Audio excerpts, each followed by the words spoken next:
Bonjour et merci beaucoup pour votre accueil. Bon, juste 2 mots sur le groupe. Donc effectivement, Cogedim fait partie du groupe Altarea. Alors le groupe Altarea Cogedim s'appelle Altarea aujourd'hui. Donc il a changé de nom. Pourquoi? Parce que c'est un groupe multimarque et avec dans la promotion plusieurs, entités, Cogedim, Pitch, Histoire et Patrimoine. Mais le groupe possède également 50 de Woodeum résidentiel qui est, très en avance sur tous ces sujets de bois et de construction décarbonée. Voilà, donc Cogedim, c'est un peu le vaisseau amiral de cette partie promotion. Vous avez également Altarea Entreprise qui fait des bureaux sur l'Île-de-France et Altarea Commerce qui est propriétaire d'une quarantaine de centres commerciaux sur toute la France. Donc c'est un groupe multimarque et donc Cogedim, c'est le gros promoteur de ce groupe avec une activité logement qui était montée jusqu'à 10 000 logements il y a 2 ans. Donc là, on est entre 8 500 et 10 000 logements suivant les années. Donc une grosse production. Nous étions très présents dans l'ensemble des métropoles et là, on a une stratégie territoriale depuis 2 ans où on est en train de s'étendre dans les villes secondaires suite notamment aux tendances issues des périodes de confinement. Et donc, nous sommes 860 collaborateurs. La spécificité de cette organisation par rapport à d'autres entités du groupe, c'est pas forcément, on n'est pas marié avec une technique particulière. On est très orienté client, très orienté produit. Nous sommes élus service client de l'année pour la 5e année consécutive. On est 2e au palmarès HCG Les Échos, toute entreprise confondue derrière euh, ah, euh, Century 21, pardon, et devant Monoprix. Donc voilà, très très orienté client. Alors c'est vrai qu'on ne s'est pas trop posé la question de la construction bois par le passé. On a fait pas mal de tests. Et ce que je vous propose dans cette présentation, c'est allez, de commencer par le début. 2 mots sur moi. Donc moi, j'ai rejoint Cogedim il y a une dizaine d'années en tant que directeur technique groupe. Et j'ai sous ma responsabilité à la fois la filière technique, la filière construction qui suit les chantiers, mais également la filière certification, puisque toute notre production est certifiée NF Habitat. Et bien sûr, toute une partie R&D technique avec la construction bois, où on va essayer de changer de braquet, mais là, je reviendrai là-dessus à la fin. Alors, allez, les premiers pas, je vais sortir 2 chantiers emblématiques. Le premier, c'est l'impasse Marie-Blanche à Paris. C'est un chantier qui remonte à 2013. Les premières études en 2013 et c'est le premier chantier en accession dans Paris Intramuros qui a été réalisé en bois. Donc il est réalisé sur 3 niveaux en béton. C'est un chantier qui est situé le long du cimetière Montmartre, euh, qu'on a réalisé avec à l'époque Léon Gross à l'entreprise Générale et Arbonis en sous-traitant charpente bois. Bon, c'est un petit bijou, on voit des balcons, les façades très très qualitatives. C'est vraiment le chantier sur lequel on a beaucoup appris de ce qu'il fallait faire et de ce qu'il fallait pas faire. Notamment en matière de process, où on s'est aperçu que les choses se font pas sur le chantier, qu'il fallait vraiment un niveau de préparation extrêmement élevé en amont, avec des bureaux d'études extrêmement pointus, et soit en intégrant une entreprise en amont, soit en faisant de sorte que les précaux de départ soient vraiment respectés. Deuxième sujet, on a appris à driver ce genre de chantier en cours de travaux, puisque bon, il y a eu, on va dire, quelques erreurs de débutants qui ont été faites, notamment en matière de protection à l'eau, notamment des planchers en OSB, où il a fallu démonter et remonter les planchers. Donc c'était pas très glorieux en termes de, de maîtrise de la technique du bois, mais on a beaucoup appris. Et ça a permis de faire mieux par la suite. Alors, deuxième opération significative, pas forcément par sa taille, mais par ce qu'elle a représenté à l'époque. Donc, c'est une opération d'un peu plus de 200 logements qui comprenait 44 maisons que nous avions décidé de faire en construction modulaire hors site, en ossature bois, avec une boîte qui malheureusement ne fait plus ça aujourd'hui, qui est BH, donc l'ancienne filiale de Beneteau. Alors c'est pareil, pourquoi est-ce qu'on a fait ça? C'est né d'un gros échec qu'on avait connu sur un projet on ne peut plus traditionnel en béton, sur lequel on était complètement en dehors des clous. On s'est fait embarquer, par des architectes dans des projets, absolument pas compatibles avec les équations financières et donc on avait perdu un très gros projet. Et donc là, BH, avait un savoir-faire en matière de construction à prix maîtrisé. On a travaillé ensemble pendant 6 mois pour accorder nos violons et pour faire cette première réalisation qui restait la seule, à ce jour en hors site, en maison hors site.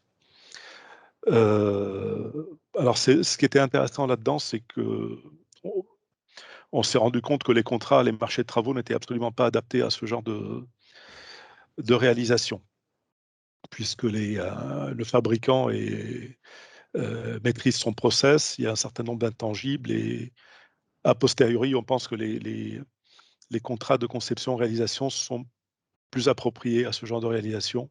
On attend de les tester. L'autre leçon qu'on en a tirée, c'est que le diable se cache vraiment dans les détails et que la notion de plan de contrôle en usine et sur site est absolument essentielle. Je vous donne un exemple ici. Vous avez deux maisons juxtaposées. Bon, celles-là, elles sont sympathiques, sauf que quand les fondations ne sont pas strictement au même niveau et que vous avez un bardage horizontal, vous réinventez la fermeture éclair. C'est pas très beau, donc il faut tout démonter, il faut tout refaire et c'est pas terrible. Donc vraiment, il y a rien de compliqué, mais il faut penser faire les bonnes choses au bon moment.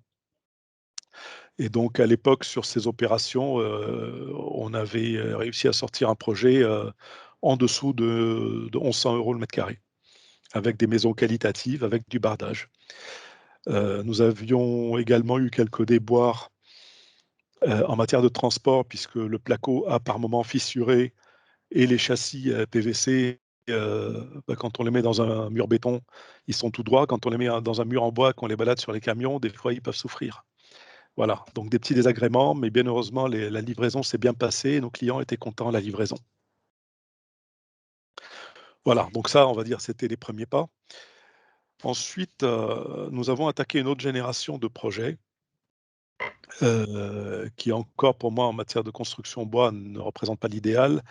On va voir quelques projets très complexes qui ne sont pas faits forcément par des architectes qui ont une vraie sensibilité bois. Ce sont des architectes, disons, qui conçoivent de manière traditionnelle, qui se sont mis au bois par la suite. Et donc, on retrouve des bâtiments en bois, mais qui ne sont pas forcément, disons, conformes aux standards du bois aujourd'hui, qui se veut sobre, qui se veut bas carbone, qui se veut, comment dire, voilà, performant en termes de labels, de certification. Bon, ce sont des projets essentiellement à Paris. Le premier est un chantier que nous réalisons en copromotion avec Ogic, donc avec notre associé. Voilà, nous sommes attaqués à ce projet qui semble assez simple de l'extérieur. Voilà, là, on voit du bois apparent partout, mais c'est effectivement une apparence parce qu'on a du bois, voire du béton habillé par du bois, donc c'est vraiment lourd. On voit une architecture assez compliquée avec un système de coursives et avec des formes de bâtiments pas toujours simples, où une réalisation à 100% bois n'était pas compatible avec la stabilité de ces bâtiments, compte tenu de présence de noyaux déportés, etc. Donc il a fallu avoir recours à des solutions absolument non standards, extrêmement complexes, que ce soit en termes de conception des noyaux, de bouts de plancher en béton et surtout de plancher mixte. On va voir quelques photos. Donc on a un socle en béton avec toute la partie de superstructure qui est réalisée en bois avec des murs à ossature bois et des planchers mixtes. Pourquoi des planchers mixtes? C'est pour avoir une rigidité et reprendre le contreventement horizontal essentiellement. Et donc ça s'est traduit par une très grande complexité. Voilà, donc une fois qu'on a les solives, on a les compagnons qui viennent implanter les connecteurs un à un. Ce sont des planchers qui sont plus lourds puisqu'on a du béton qui va sur l'OSB qui ne sert que de peau coffrante, d'où une structure coffrante pour porter le plancher en phase provisoire. Et puis ensuite, on voit qu'on a quand même pas mal d'acier pour éviter de perdre un étage. Donc on se retrouve vraiment avec Allez, une vraie usine à gaz sur la partie horizontaux.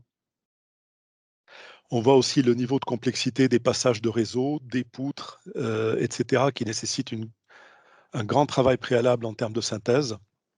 On le voit aussi pour les inserts concernant les poteaux. Et puis, bon, pour la partie mur de façade, ça a l'air très simple comme ça, mais il y a un paquet de points singuliers qui nécessitent une grande maîtrise et des vérifications exhaustives. Tout ça tord le cou à une rumeur qui dit que le bois, ça va plus vite que le béton. Ça va plus vite quand c'est simple, quand c'est rationnel, quand il n'y a pas d'acier, quand il n'y a pas 36 choses qui s'enchevêtrent. Bah sinon, le gain de temps sur l'exécution, bah, il est compensé par beaucoup de temps de vérification et d'études. Allez, autre projet, donc ça c'est un permis qui est en cours et au long cours puisque on est dans un contexte parisien compliqué. Donc là, sur cette opération, on avait essentiellement des problèmes d'épannelage, de décalé, de décroché de façade, bah, qui ont nécessité de passer beaucoup d'acier, de renforts, de poutres, de poteaux dans les logements. Et donc on finit par avoir des produits aberrants quand on veut faire du bois à tout prix. Donc il y a vraiment moi je ne suis pas pour le bois à tout prix, je suis pour le bois quand le bois est pertinent et quand il permet d'avoir des réalisations qui sont à la fois sobres et à la fois rationnelles et à la fois simples pour trouver les boîtes qui savent construire tout simplement. Alors ce sujet-là, il est, en dépit de son apparente simplicité, il est beaucoup, beaucoup plus complexe que le précédent, puisque sur l'opération de New Jay, là tout à l'heure, donc je reviens à cette slide, le bâtiment a été construit sur une dalle préalablement réalisée par l'aménageur. Donc il suffisait de se poser dessus, des interfaces, du bricolage de la structure, mais une fois les études nécessaires mises en place et le choix d'une entreprise, d'une bonne entreprise, en l'occurrence l'entreprise Legendre associée à Rubner, bah, les choses se sont avérées voilà, normales sur le chantier, même si ça n'a pas toujours été simple. Sur cette opération-là, alors je ne sais pas si vous voyez, on a un bâtiment pont métallique de 53 mètres de portée qui franchit les voies SNCF sur lesquelles circulent des trains, donc avec beaucoup de travaux de nuit. Et bah, par-dessus, on a 4 tours en bois que vous voyez sur la droite. Bon. Et donc là, bah, on a la totale. J'ai mis dans la slide l'analyse de risque que nous avions faite à l'époque lors du passage en premier comité. Bon, les risques sont avérés encore plus importants qu'on l'imaginait, avec la flambée des prix de matières premières et une technicité extrêmement forte. On a donc des poutres qui reposent sur des ressorts, qui reposent sur des appuis SNCF, sur lesquels reposent des bâtiments, euh, qui ont leur propre réseau qui redescendent, retraverser des ouvrages métalliques atypiques, donc une grande, grande complexité. L'autre sujet, c'est qu'on se retrouve avec des portées importantes qui font qu'on... Voilà, l'intention de départ était de faire des bâtiments en bois et on se retrouve avec des bâtiments quelque part en acier qui portent du bois. Et puis avec les dernières mesures, disons, exigences des pompiers et des recommandations en matière de protection incendie, on se retrouve à l'intérieur avec des poteaux bois habillés de placo et d'isolant qui est lui-même habillé de bois. Donc voilà, comment marcher sur la tête. Je pense que de ce côté-là, il faut qu'on arrive à tirer les leçons pour que la construction bois reste rationnelle et sobre et ne verse pas dans ce genre de superposition de matières dues aux contraintes réglementaires. Alors ça, c'est un autre projet à la rue Brunet dans Paris. Bon, là, c'est pareil. On a envie de faire du bois. Il y a une exigence pour de la construction bois. Par contre, on veut de la façade brique. Bon, mais là encore, est-ce que c'est la meilleure combinaison de la Terre? Je ne suis pas certain. Et donc effectivement, on se retrouve avec des planchers solives bois avec ravoirage et chape et, euh, et tout un système d'ossature pour tenir la brique en façade avec des loggias faites, elles, avec un bac collaborant sans bois. Allez, encore un autre projet. Là, on avait un des bâtiments qui avait ses planchers en CLT, l'autre en béton bas carbone, toujours avec de la brique en façade. Donc décidément, est-ce que cette combinaison est la plus pertinente? Alors effectivement, ça permet de respecter un certain nombre de réglementations, mais il faut savoir que l'équation économique de ce genre de projet ne permet absolument pas de les répliquer hors de Paris pour des grosses de prix de vente absolument pas compatibles avec les prix de revient. Voilà, donc ça, c'est vraiment les chantiers que nous avons développés ces dernières années. Et, euh, et clairement, j'en arrive à ce qu'on veut faire demain. Et là, sans dévoiler forcément la stratégie bas carbone du groupe qui sera dévoilée par notre actionnaire sans doute dans les prochaines semaines, ce qu'on veut faire demain, c'est vraiment progresser avec une construction bois plus simple, plus fiable euh, et surtout plus sobre, de manière à viser vraiment des performances bas carbone pertinentes et pas compenser le gain carbone sur le bois par de la superposition d'autres matières carbonées et du métal et plusieurs couches, etc. Notre objectif est maintenant de rentrer dans une phase opérationnelle pour vraiment euh, comment dire, voilà, être en mesure de construire n'importe où en bois si on a envie de construire en bois. Voilà, et ne plus être limité à la région parisienne ou à un certain type de construction. Donc on s'entoure, on s'organise, on cherche des partenaires, bien sûr, on cherche des prestataires, on cherche des fournisseurs, on cherche des entreprises euh, et, euh, et tout ça on cherche beaucoup de solutions innovantes aussi. Voilà. Donc nous travaillons beaucoup en interne. Nous avons des équipes qui s'investissent énormément.